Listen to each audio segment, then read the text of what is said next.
I want my space strippers in Technicolor onesies, and that's it. And I want them to be wearing big helmets that make their head look like big bulbous Megamind heads, and that's what I want. That is what I want out of my space stripper joint, okay? Hello, YouTube! Today we are watching a video about Starfield. StarFAILED by Big Boss. And we're going to see exactly what happened with Starfield. I have not played it. I have only heard about it. But let's see these fields of stars. Let's see how it goes. This video is sponsored by Opera GX. Wow. Oh. The year is 2023, and for Bethesda Game Studios, it's the final sprint. The culmination of hundreds of millions of dollars and a quarter century of work. And for hundreds of people... A quarter century of work? Is that really how long Starfield took for development? What is a quarter century? Sorry, what is a century? Century is 100 years, quarter century, 25 years? It took them 25 years? That, really? 25 years to make Starfield? That does not seem correct. Todd claims he worked on this game for 25 years. It's including their engine dev time. I guess so. Almost a decade of full-scale production is about to materialize. Starfield is releasing on the 6th of September, and Todd Howard's magnum opus will be upon us. Todd! Wow. 2018. Fallout 76 reviews have come in, and they're not too hot. Fallout 4 was a few years before. Not amazing either. Todd's once perfectly polished image is now getting torn to shreds. The people, they're like wild animals. Bethesda, but he remains unfazed. When they see this next project, everything will change. Starfield is Todd Howard's dream game. Something he'd wanted to make since he was a kid, and Bethesda had waited patiently for the technology to arrive to make it. And now... I feel like maybe they should have waited just a little bit longer. Maybe a little bit longer after they saw the disaster of Fallout 4 and Fallout 76. Well, I guess Fallout 4 wasn't as much of a disaster, but, you know, the Fallout 76 thing maybe should have put this on ice for a little bit longer. Now was the time. By this point, Todd has also amassed an army of around 500 people. They span multiple countries and 4 whole studios. Is 400 people... Is that a big game studio? Because it doesn't feel like a lot to me. I feel like for a company as big as Bethesda, I would expect more than 500 people. Like, it doesn't seem like very much, especially for a company this big. The manpower here, sizable. And they're going in big. Voiced protagonists. Pretty big, but not gigantic. Something they spent a ton of time and money on, and turned out to be one of the biggest complaints of their last mainline game. Let's bring it back. And at the start of Starfield's development, Bethesda's design lead and head writer Emil Paliarulo goes on to cast voice actors and record lines. He's even weighing having multiple voice actors this time round. However, early on in development... Do you guys care? Do any of you ever actually care about your protagonist's voice? Whenever I'm given the option to like choose my protagonist's voice or whatever, I really just do not care. I have never once cared about my like customizable protagonist's voice because they don't really talk much anyway. Like I feel like of all the things, like that is something that matters so little to me about being able to customize my protagonist. Depends on the game. True, I guess. If I'm given the option, I care. Because if I hear weird grunting, that's true. You guys know any Final Fantasy 14 players, you guys know the one really annoying voice for girl characters. There's that one really annoying girl voice in Final Fantasy 14. Yeah, like the shrill little voice that goes like, hee-yah, hee-yah, hee-yah. It drives me crazy. Okay, so maybe it does matter a little bit. I guess it depends how many like grunting noises there are, I guess. Higher-ups come to a realization. Bethesda had been taking an unrelenting stream of L's for a few years now. Yeah. Starfield, well, it should probably deliver. So they decide on a change of pace and to actually take in some fan feedback. And the voice is this where they went wrong? thing is scrapped entirely. The game engine too. historically, a notoriously robust bit of kit. And as brilliant as it is, fans have been quite vocal about wanting a better one for almost a decade. So they get working on that too. That's gonna be my character's voice? Listen, you gotta listen to it more than me. You'll get sick of it more than me. Also, RPG elements? Well, they're actually adding some here. Behind the scenes, things are looking good. Look at that beautiful raw meat. 2021, 5 years of active development, and the game is beginning to take shape. Bethesda's parent company ZeniMax has also just been bought out by Microsoft, and money is now no object. Microsoft wants a system seller, and Todd's only job is to deliver one. They have all the resources they could possibly want. And on the 13th of June, Todd marches on stage, and we get our first look. It did seem a little bit, I kind of remember seeing Starfield, like stuff about Starfield when it first came out, and it kind of gave me No Man's Sky vibes. Did it, right? Like it kind of felt a little bit like a No Man's Sky game, I guess. But I guess if you're going to make like a big open world space exploration game, it's going to feel like No Man's Sky because that's what it was. But I guess I'm not really surprised that it also kind of ended up the No Man's Sky route where it ended up with a lot of nothing. Allegedly. I don't know. We haven't watched the video yet. I still don't know which game is which. Fair. Wow. Their first new IP in 25 years. The ultimate Bethesda game, Todd says. And after years of groveling for a new engine, we get our wish. The Creation Engine 2. Oh. Okay, people aren't massively thrilled, but this is groundbreaking stuff, Todd insists. And there it is. One of Todd's 25 years in the making. May 22nd, 2022. Around 7 months out from launch, and that's out the window. Because the game's delayed. Come back in early 2023. Right. The disappointment is palpable. No, it's okay. Listen, you gotta follow the, like, what is it? A delayed game is eventually good, but a game that comes out early is like, is bad. That's not the quote. That's not the quote, but it's close. But in June, Todd's on stage again. And we hear some familiar lines. Our most ambitious game ever, where you get to be who you want and go where you want. Not again. But then, we get a be glimpse who you of want the and go who you want. gameplay for the first time.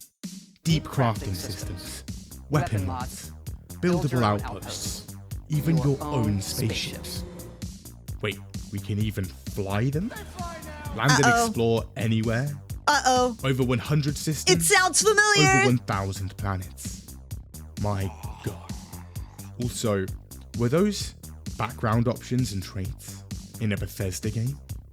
A silent protagonist is back? Were they actually listening?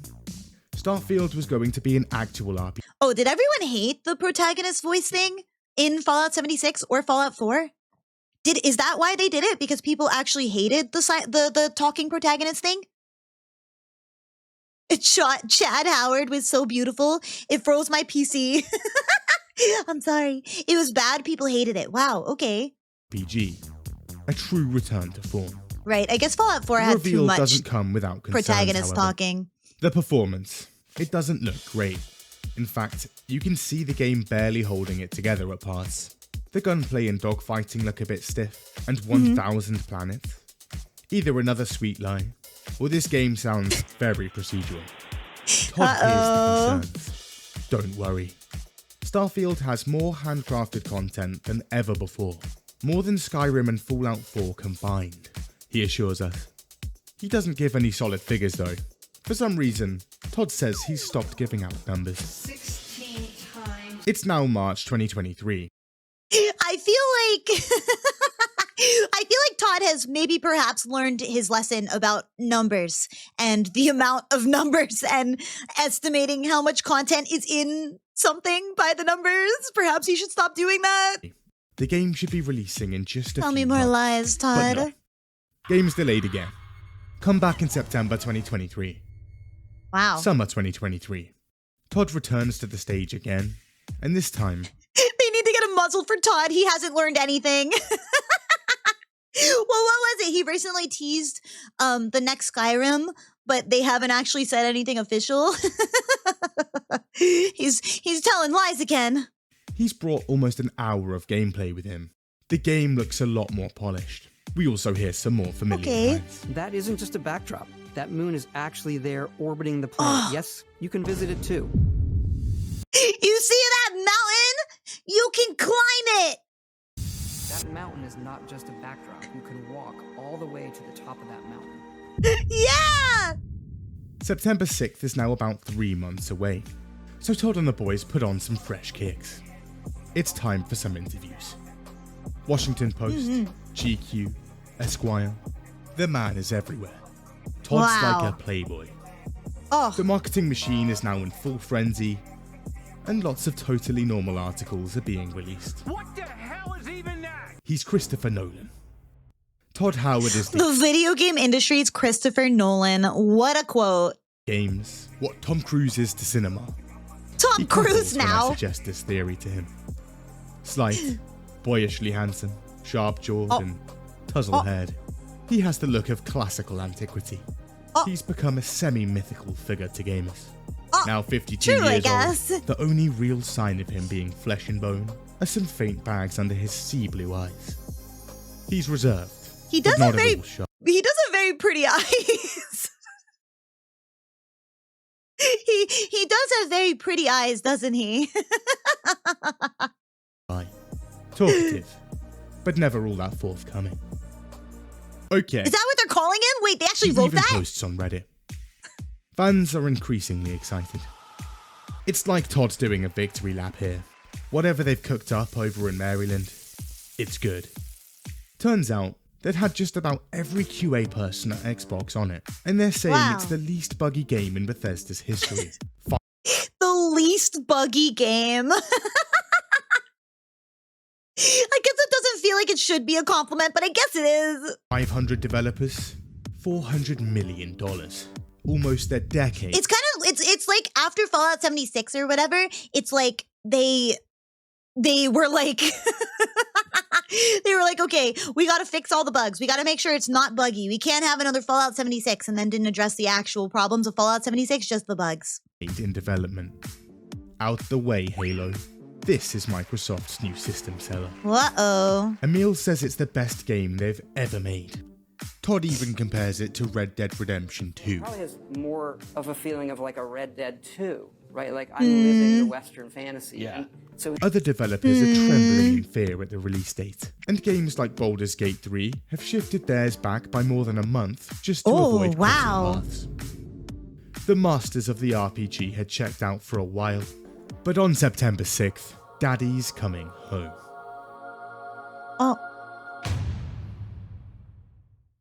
Before that, do you browse the internet? And are you using insert generic internet browser here? The grey colour scheme. Generic corporate design. My God.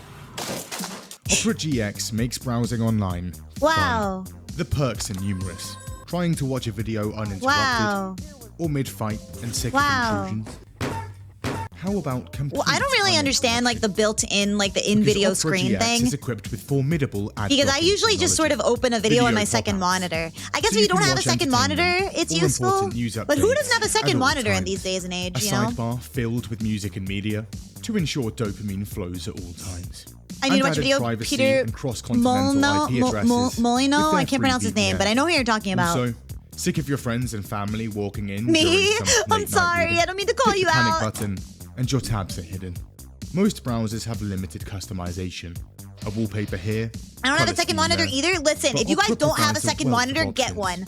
The best purchase you'll have ever made, trust. Peruse the aisles, and the choices are almost limitless. Trust me, if you ever have the opportunity to get a second monitor, get one. It changed my life. Animated wallpapers, keyboard and tab sounds. A laptop that is a remote second monitor. Not bad. Almost everything is completely customizable. Oh my.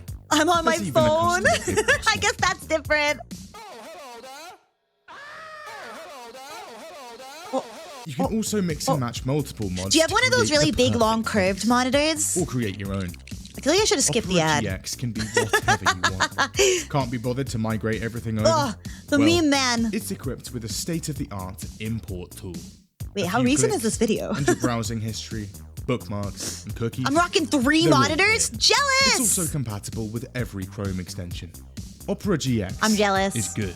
You should install it right now through this link. Midnight, 6th of September. Oh, here we go. Back to Starfield. Starfield is set for launch.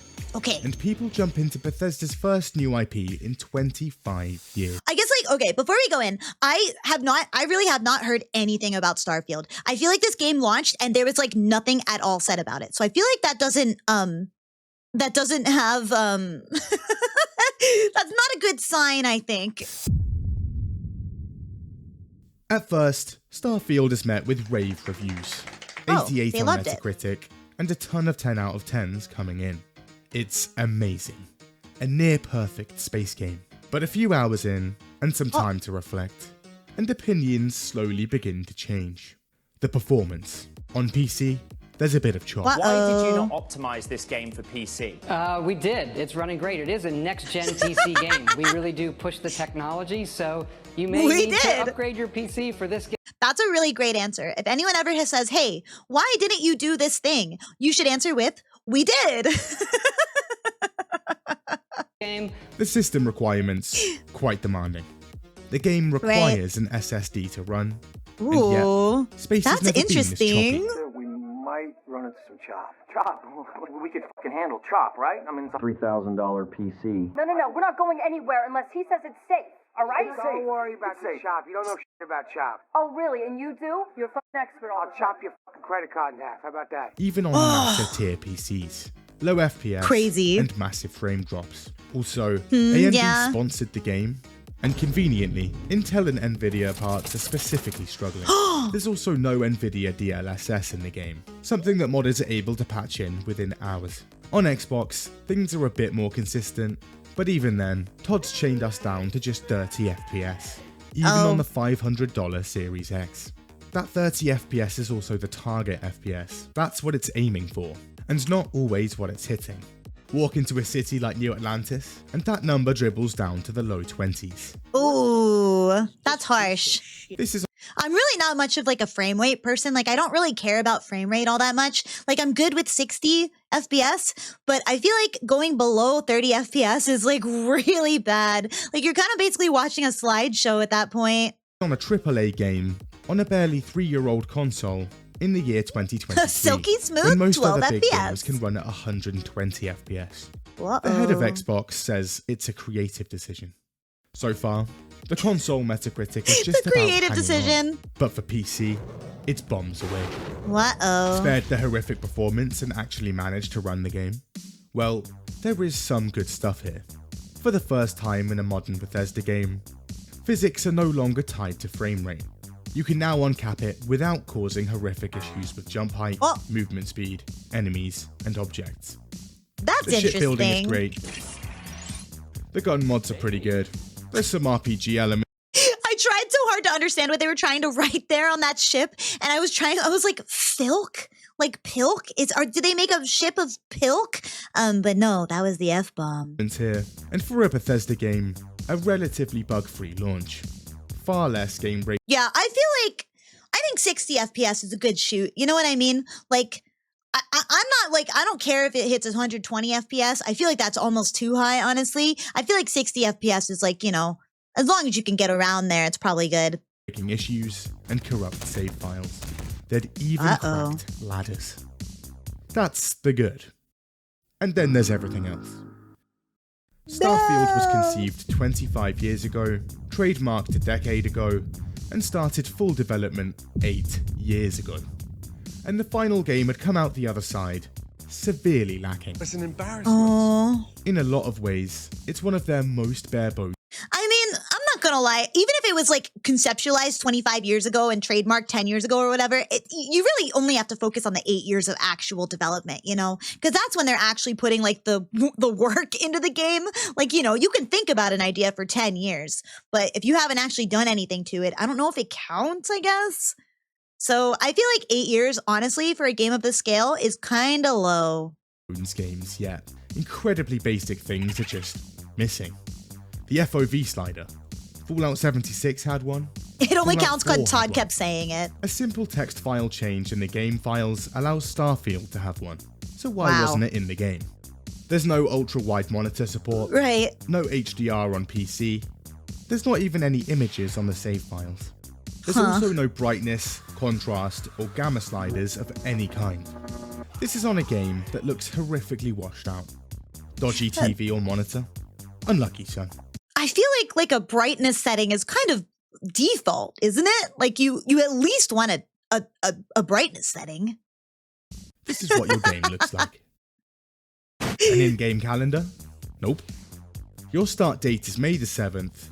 It is one of those like, why are you removing features that was in the old version, you know? Like, why could the old engine do this and the new engine can't do this, right? 2330. So if you want to know what day it is, you'll just have to keep track yourself. There was a calendar in Elder Scrolls Arena back in 1994. It's the same engine. There's also no in-game map. Again, Arena had No this map? in 1994. Simply no longer possible. Technological marvels lost to the sands of time. And despite multiple Skyrim is starting to look very high-tech right now. delays and intense QA testing, the game still quite buggy. You can do pretty much anything. Oh, anything at all.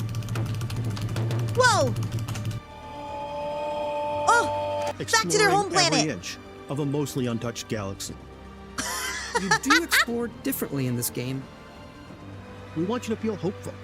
We want you to feel this sense of awe and wonder. And sometimes a little fear. May I see your credentials, please? That actually is very scary. Now it would take probably 4 or 5, I'm 6 feeling loading fear. screens to get to my ship from the top of Neon. The amount of loading screens is disgusting. Spaceflight should be exciting and dangerous. Yeah. Oh. Whoa. We always Whoa. put so much care into all those little details that breathe life into our worlds. Yeah. You can't knock stuff around.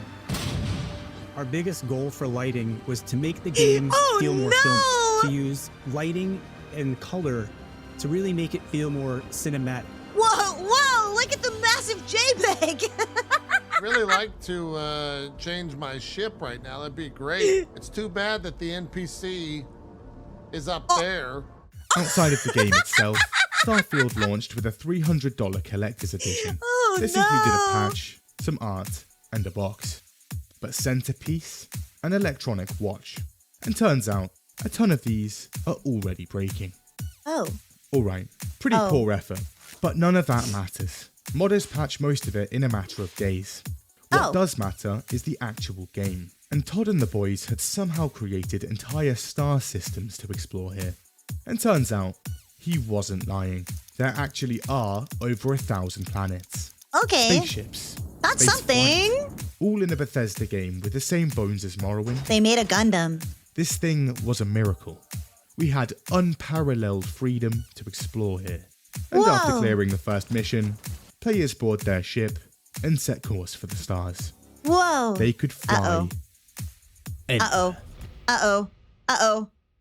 It's about to get bad. Hold it's about on. to get ugly. Set course? Was that? Loading screens? Surely we could actually fly to planets in this massive space exploration RPG.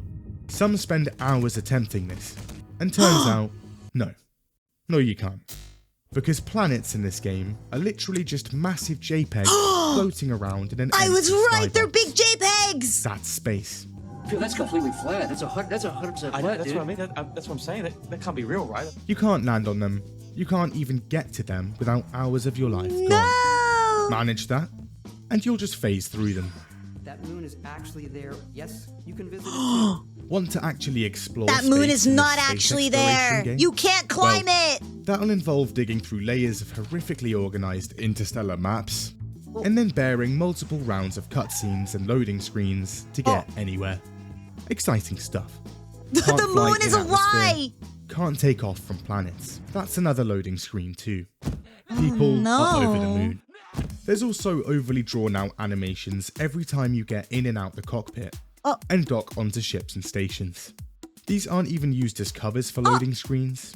They're just long, unskippable animations just for the sake of it. Want to be immersive and actually fly around? Well, thankfully, we have options. You can get into the cockpit, long animation, launch. That's true. Skyrim they made through on that promise, right? Where you see that mountain, you actually can climb it. Into orbit, cutscene and pre-rendered mountain, and then use the ship's targeting system to pick a planet with a quest marker on, cutscene, and another loading screen. But why even do No all Man's that when Sky it's did better 10 than times this? longer than fast traveling? You couldn't climb it. You could horse glitch up it, but it did exist. I guess it existing is good enough. From the menu, and why even have a ship if you're just going to use the menu? There are some random encounters in space, pirates. Right, you couldn't really climb it, but it was there. Scans, unique events. He lied to us However, again. Space combat isn't great, and all of these are completely avoidable by instantly fast traveling somewhere else. Bethesda also never bothered to add a system that tracks and prevents repeat encounters, so be prepared to hear a lot of the same space shanties. Oh no. Yeah. Okay. Space. Repetitive noises like that I think are the worst. I think repetitive noises are one of the worst things a video game could do to me. Flashbacks to the Final Fantasy XIV voice actress going, "Wah, wah, wah, wah." This game would have been amazing a decade ago. I guess, yeah, they should have made it 25 years ago when Todd came up with it. It's a pretty big part of an open world space exploration. Osmanthus wine tastes the same as I remember. Just repeat that. No, because I know everyone hates Wanderer's voice line where he goes like, or something. Game, pretty much non-existent, but it's okay still. This is a Bethesda game. Their strong suit has always been on for exploration and world building. Right. Once we actually land on these planets, there'd be an overwhelming amount of things to do and places to see. More handcrafted content than Skyrim and Fallout 4 combined, Todd said. We could land anywhere.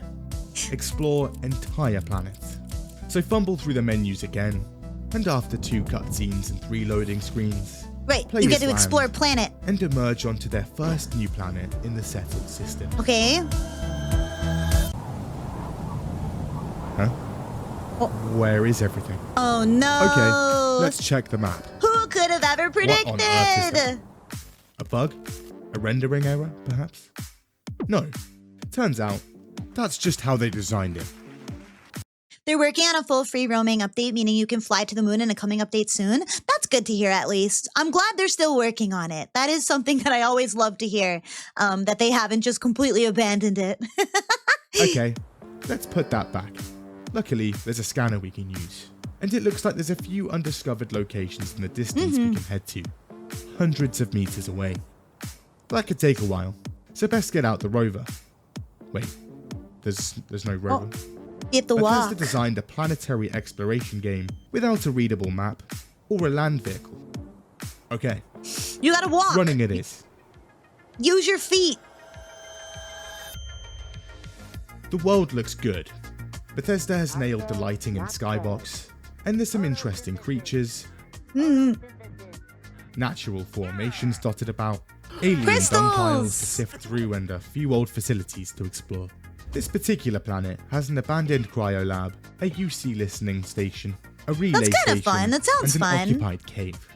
Not sure why the abandoned facilities are full of enemies, but occupied caves are completely empty. But anyway, wow. There's even some of that old Bethesda environmental storytelling here. Nice. But eventually, it's time to take off and head to another planet. Oh. Hold on. No. Is that identical formations, the same creatures, the exact same cryolab, the building layout, enemies, spawn placements, even down to dead bodies, notes, terminal entries. Everything about this place, the exact same. The game has over 1,000 planets. Every and 120 planet is star systems, identical. and Bethesda decided to just sprinkle the exact same 100 locations around them.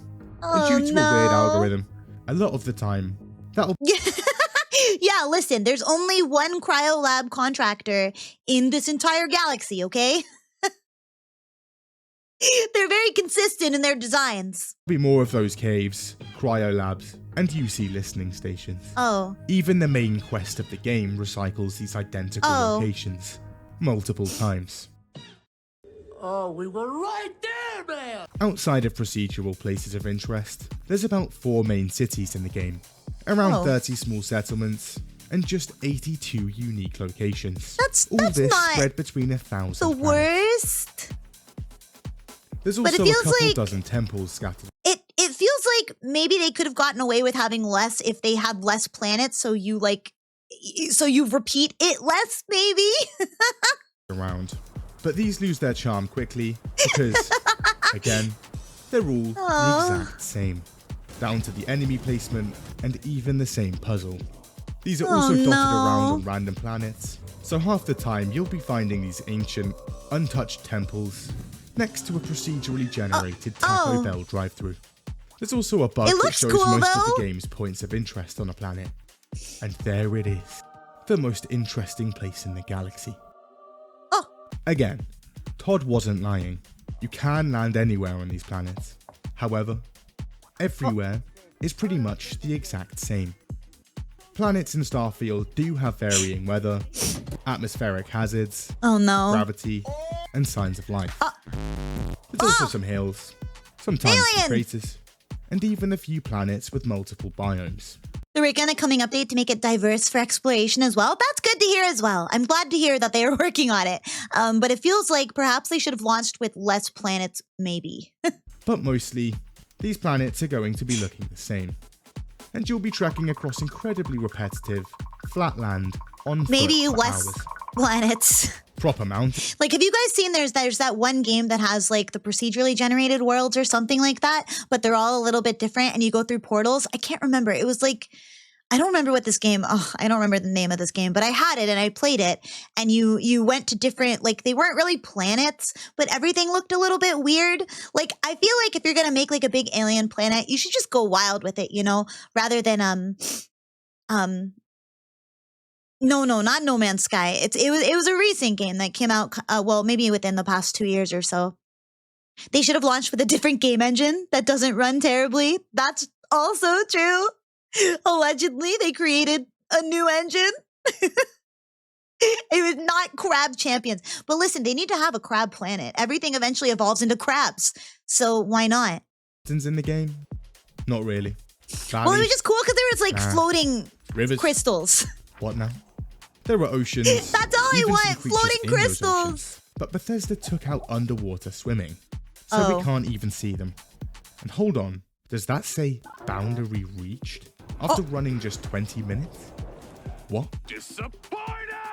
We hadn't landed on a planet at all. We'd landed on a small, randomly generated tile of a planet with almost nothing on. The tiles aren't even persistent with each other. Land on a bordering tile, and the last tile will look completely different. While there's not enough going on planets in this game, at the same time, the opposite problem. For a game about space exploration, nowhere is actually unexplored. Head to a barren moon in the middle of nowhere, well out into the furthest corner of— Yes, I was talking about Nightingale. Yes. Thank you.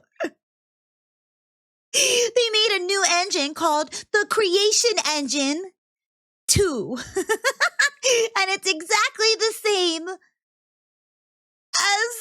Creation Engine 1. Spore had a better launch than Starfield. I would agree. I would think that's also true.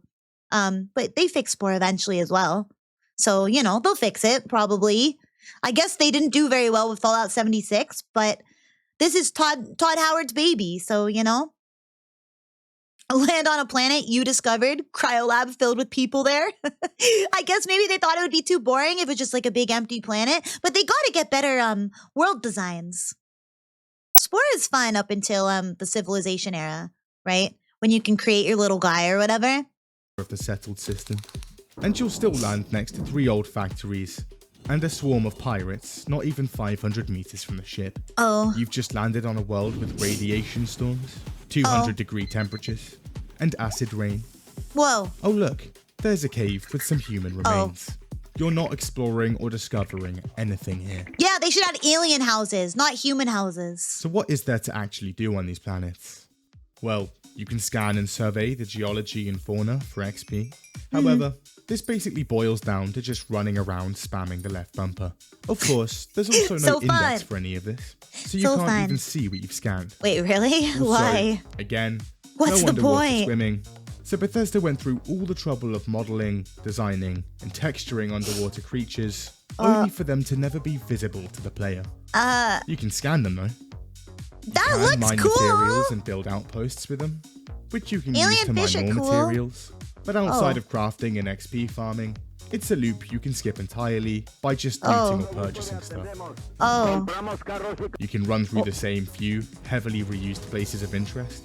And finally, complete the 1 or 2 incredibly basic Radiant fetch or kill quests that have a chance to spawn on them.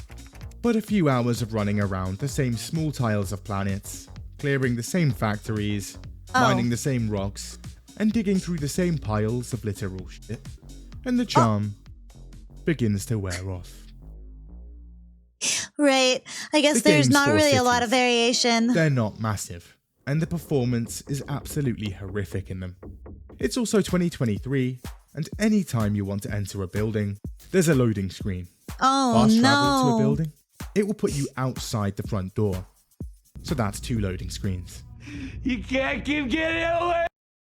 Again, this game requires an... The loading screen teleporting you to the front door rather than teleporting you inside the building is a little bit diabolical. That is a little diabolical. SSD to run. That would drive me insane. This is the biggest city. There's like 400 people. That would actually drive me crazy. In the middle of absolutely nowhere. It's also home to the largest and most advanced military force in the entire galaxy. But walk just a few hundred meters away, and you'll find camps. Wait, is this multiplayer? This isn't multiplayer, right? It's single player? No multiplayer allowed? Pirates and mercenaries trying to get around the city. Single player. Okay, that's what I thought. Again, that makes it worse. There's no actual surface map, so finding anything here is a complete nightmare. The NPCs, incredibly lifelike. Their facial expressions are quite something. And turns out, in the year 2330, gunshots don't faze anyone. Nobody cares. Todd has now also just completely given up on the concept of Radiant AI. In Oblivion, NPCs had fairly in-depth day-to-day schedules. Here, that is true. They're just walking around Right, isn't like one of the benefits, or not the benefits, but like something that people praise Skyrim for a whole bunch is that all the NPCs have like their own lives and stuff, and you can like interrupt their schedules, but they have like schedules. Randomly in silence, staring into your soul. Are we winning? Almost I would say we're losing. Every named NPC in the game is now tagged as essential and unkillable.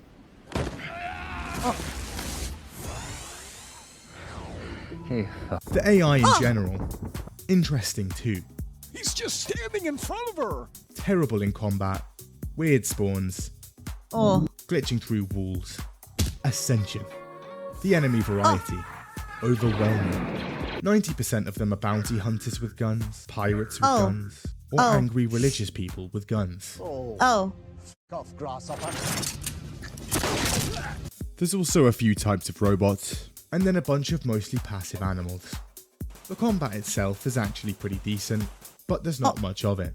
Add on to that most enemies being pirates, a faction you'll probably join early on, and now there's even less combat.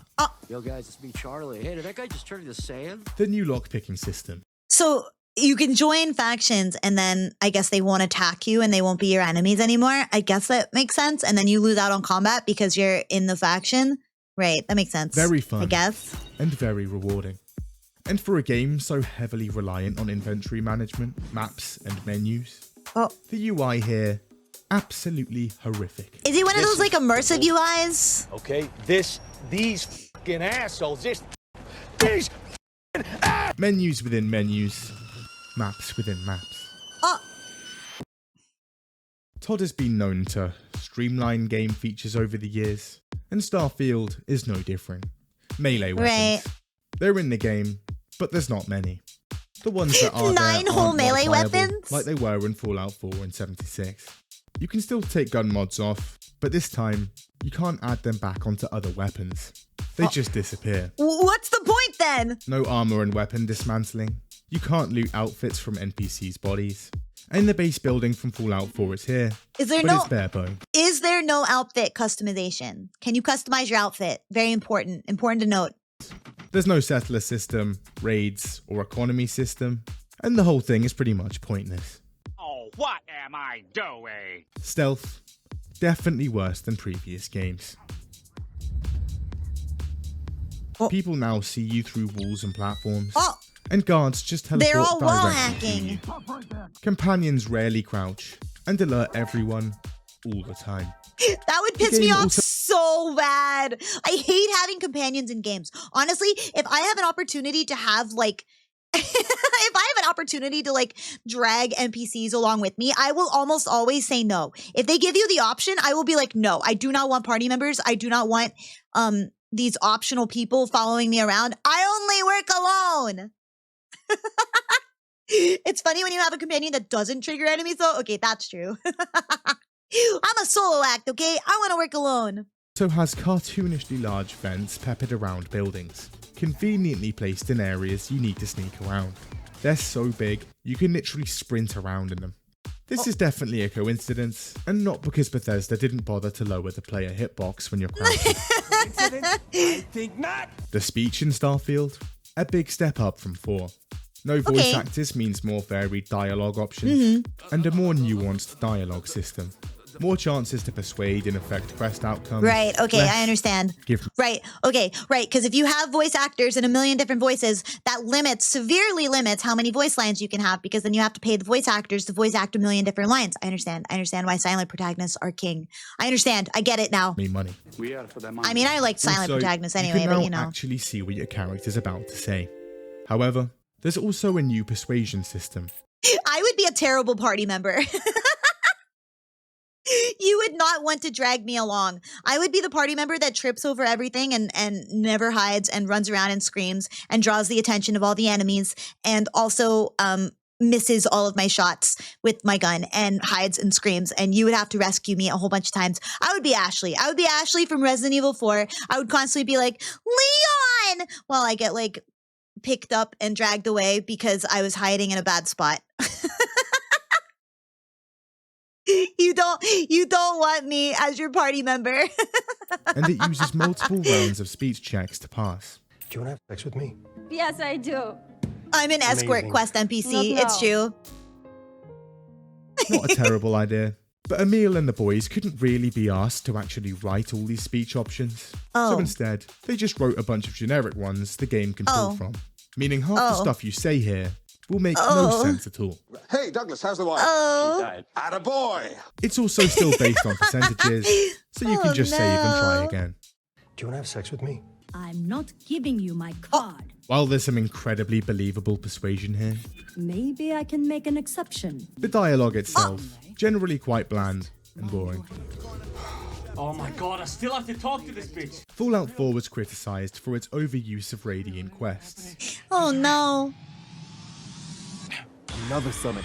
So in Starfield, they dialed it up to 11. Even a ton of the regular quests feel Radiant. There's a ton of fetch and kill quests, and these are now even worse because of all the loading screens and menu digging. Oh no! I've waited years. Need to speak to someone? Well, despite there being faster than light ship travel, inter-system radio, internet, or messaging doesn't exist. No here. internet! You're gonna have to travel a few light years, and there are a few rounds of loading screens to have a 30-second chat, and then go through the same again to leave. That sounds like a terrible quest. Really, just text them. Just send a text. There's got to be text messages in space. Come on. You got to be able to, we got to set up a world satellite. We got to be able to text each other through space so that we don't got to go through this nonsense, okay? It's nonsense. A significant portion of the game could be skipped if you could just send Get an email. WhatsApp, Unc. Come on. You also have a smartwatch on your wrist for the entire game, but can't talk or text someone on the same planet. But steal a paperclip, and everyone in every star system in the game instantly knows about it. Makes sense.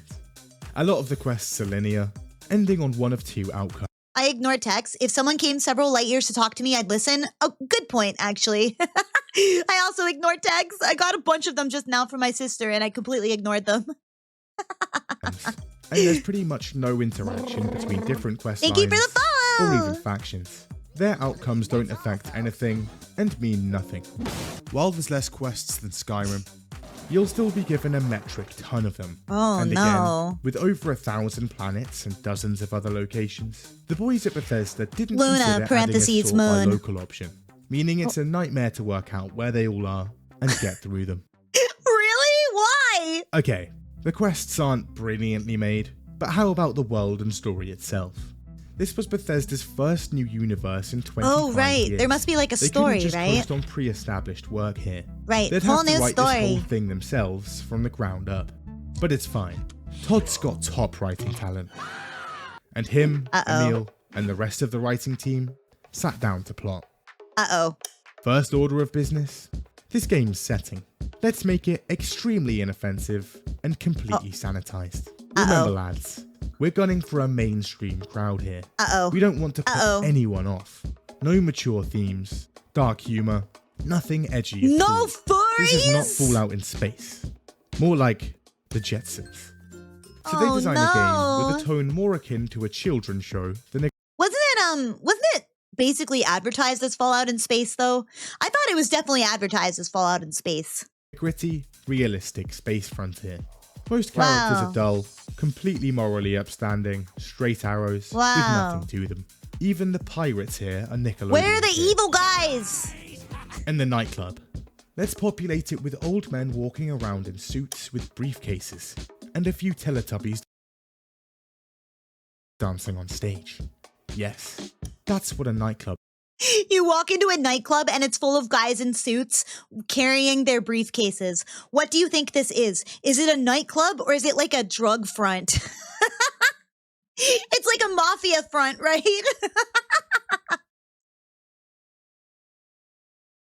Like, I would not trust a nightclub that only has guys in suits in it. Like, I'm sorry. Looks like. Also, we have an incredibly detailed dismemberment system with gore and other animations ready-made from Fallout 4. Let's get rid of it completely. This is despite the game already having a mature rating, by the way.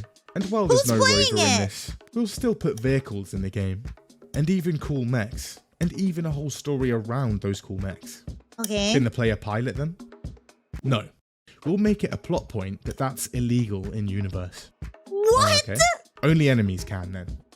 No, not them either. We'll just add them as background furniture in 1 or 2 locations. So what about the actual story? No way! Okay, hear me out. Starfield's universe has a series. Making your mechs unpilotable and then having the reason be in-game, oh, it's illegal. Like, who cares? If mechs exist in a world and they're still around and I can access them and it's illegal to drive one, oh well, I'm taking one for a joyride. I'm taking a mech. If you don't want me to use your mech and it's illegal to use your mech, then you're gonna have to hunt me down, okay? Mods though, true. I'm glad pirates don't break the law. Me too. I love when my pirates are wholesome, law-abiding citizens. Series of massive wars set across multiple star systems. Let's set this game decades after any of that happens. Right? Will there be alien characters? No, not really. Just people, some alien animals, and plants. We're going for realism here. True sci-fi with a grounded NASA punk art style. NASA punk is crazy. Also, let's add space wizards at the end, driving the entire plot of the game. The player's goal is to become Star. Is space wizards realistic? Are there space wizards? Mechs are cool. Stealing a mech is cooler. Missed opportunity? True! Starborn. What we'll have them do is collect the same artifact in the same temple with the same puzzle at the end 24 times. Nice. Then at the end of the game, they can jump to a parallel universe. But let's not get too crazy with this. They're all the exact same, with a 15% chance of one minor change, like a character becoming a potted plant. Brilliant. No one could predict any of this. You just have to make sure that hair clipping glitch on the hunter character that would spoil who they are and the game's big reveal is patched before final release. Despite the issues, on launch, Starfield does amazingly. Bethesda says it's their biggest launch ever. It's the #1 bestseller on Steam. It was pretty despite being anticipated. free with the Games Pass. And there's over 6 million players on launch. The user reviews? That's pretty good. Very positive. However, the honeymoon doesn't last long. After sinking a few hours into the game, the initial excitement wears off, and opinions begin to change.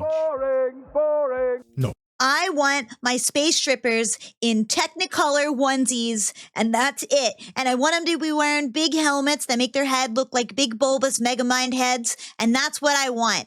That is what I want out of my space stripper joint, okay? Oh, good. Okay. Todd, they're leaving negative reviews on Steam. Uh-oh. Todd, what are we gonna do? Okay. Now, we've been through this before. Didn't handle it amazingly. We should just keep a level head here. Let these reviews simmer and ride out the storm. Log on to Steam. Respond to the reviews. No, Each don't do one it! Individually. Don't Tell do them their it! subjective opinions are objectively wrong. I want big Technicolor boobies! Sorry, I don't know why I said that. Boring. That's insane. Astronauts went to the moon a few times. There's nothing there. They weren't bored. That's good. Write that. That's good, that's Bad good. RPG mechanics? They must be playing the game wrong. Tell them to create a different character and try again. Send. What else? The loading screens? Well, have they considered the amount of data they're generating in those load screens? Great. Have you considered the amount of data? Emil also sees the backlash. Oh, He no. ponders for a moment. Was it possible their game actually had some issues? Could he have been wrong? No. He was right. It's the fans that were wrong. So he beats up Twitter and writes a 15-part thread on just that. However, Don't shockingly, do it! Don't post! Bethesda's rebuttals are ineffective. On Steam, very positive slips to mostly positive. Mostly positive to mixed. And by December, mixed to mostly negative. Todd blames the bad reviews on the game being too different. What? But it was alright. December 7th, 2023. It's awards night. And Todd takes his seat. Online, the game was getting blasted. But the critics would understand. And Starfield. And the Game Award goes to Baldur's Gate 3. I remember this! Snubbed again. Post-launch, They're Starfield's so high player on the numbers smell of their cratered own quickly. farts. Within a month, 330,000 players on Steam dribbles down to 100,000. Oh, the next no. month, that becomes 40,000. Oh, and by no. December, the game has less than 10% of its original player base. Oh, no. It's not just players. The game is so boring. High-profile modders are just up and quitting in the middle of The development. modder's just giving up. Okay, no bueno. They need to do something, and quick. So people at Bethesda man the desks and get to work on patches. And within a few months, miracles start to materialize. Only nerds like 60 D&D. frames per second. Wait, they're fixing it. An eat food button. They're fixing it. My Eat food God. button. They'd even added a map. A map. However, any goodwill from patches instantly incinerated as they unveil paid mods for a third time and try to shift singular quest mods for $7 a piece. People will buy anything. Oh. The more you put into it, the more it gives back. Todd, no. No. Review bombs rain again. No. So what happened? Well, post-launch, a few articles on the game's development comes out, and we get a glimpse of the behind the scenes. Back in How bad? 2015, and full-scale production of Starfield was kicking off. For Bethesda, this is also a time of aggressive expansion. Hooray. 180 people in a single building in Rockville in 2015 turns into 500 people spanning 4 development teams, cities, Wow. and multiple countries by 2021. I guess that's kind of And naturally, impressive. for development, this changes things. Individual developer freedom goes down the toilet, and people are now forced to adhere to a strict development schedule. According to a former dev, That's not how it some works. of the best features of Skyrim and Fallout 3 started out as random side projects they'd play around with during development. However, Bethesda's new games are made danger with a of checklist expansion. design. Veer off it, and upper management won't be happy. So this experimentation is no longer possible. At the same time, a ton of bureaucracy, constant meetings, and a game that is now essentially designed by committee. Word on the I guess this is kind of like, you know, it says a lot that indie games are some of the best games that have come out in the most recent years, because all the corporate nonsense that goes into these big studios tends to stifle a lot of creativity. So I feel like that's why indie games have kind of broken out as the true winners of the decade. But, you know. Street is, Todd is known to be an obsessive micromanager, so almost every creative decision runs through him. And with 500 people now under his belt, he's stretched thin. Emil Pagliarulo is still the head writer. They're stretching out Todd. His philosophy hasn't changed here. He likes to keep things simple, stupid. Keep it simple, stupid. This is my own personal rule for myself, right? Why put in any effort writing a good story when players are just gonna make a paper aeroplane out of it? I mean, I don't know. I think keep it simple, stupid is kind of a good concept. Like, you gotta keep it simple enough that people can get in. You have to layer it though. Like, the top layer does have to be pretty simple because a lot of people aren't going to engage with the full story. You have to keep it like, you know, you got to be able to let people have an entryway into your story, you know? You want them to dig out the details. You don't want to hit them immediately, you know? When he says keep it simple, he means he doesn't tell anyone what they're doing. I guess, yeah, that's not the yeah, true. And they're going to throw them around the room, and they're never going to see your story because they are going to spend 30 hours making shacks. Bruh. He's also the design lead. Yeah, no. Simple doesn't just mean boring, though. No need for a proper, widely accessible, unified document to keep the 500 people working on the game informed and on the same page. Let's make the game itself a design document. Just write some notes in the game files as we go. The result of this, a very compartmentalized development with a ton of siloed game features that never interact with each other. Mechs that are designed, textured, and coded, and then barely appear outside of a single mission. The fact that you can't ride in those mechs is actually criminal. Are only used a handful of times. After negative internal feedback on gameplay, they'd also pivot direction massively mid-development, and a ton of systems central to the game were trimmed. And Starfield goes from a more survival and resource-oriented game to something more casual. Fuel consumption, punishing planetary hazards, and the necessity of outpost building, all either scrapped or nerfed to the point of being irrelevant. In the past, Todd has said he builds his games starting with a world, and then builds everything out from there, finding the fun as they go along. However, for Starfield, that happened in the final year of development. It took around 7 years to find that fun. And for the vast majority of people, they probably should have kept developing it. Despite the patches and DLC, the damage had been done. Starfield's player base continued to dwindle, and within 6 months of launch, 97% of its Steam players gone. On Steam, they made their Skyrim, bag, I guess. It took around a decade before players dipped below 20,000. For Fallout 4, that took around 5 years. For Starfield, it took 3 months. As of 2025, Fallout 4 has 6 times the Steam players, Skyrim around 7. The developer's original intent for the game was to be a long-term platform for annual expansions. But with it does seem sad. Not sure about that. Even on Bethesda's communication channels, months of silence on the game. No patches for almost half a year. A day up and quit too. But at least they're fixing then in it. March 2025, a tweet. The game is not dead They're yet. fixing it! A patch even comes out in May. Some bug fixes, creation kit additions, and a new, very low graphical setting. Nice. Oh, good. And with a presumed second it can run on a normal PC now. The game's remaining players wait for details, with a sea of paid creations to keep them busy in the because most people are playing with the mod launcher. Honestly, extremely real. interim. But for the third time now, Baldur's Gate 3. Todd leaves the Game Awards empty-handed. Poor Todd. The industry was not the same. I guess he kind of brought it on himself, the didn't he? competition is now hot. The tech, incredibly impressive. But this next project was different. Bethesda's forte. They could not mess it up. Oh, oh, oh, oh, oh.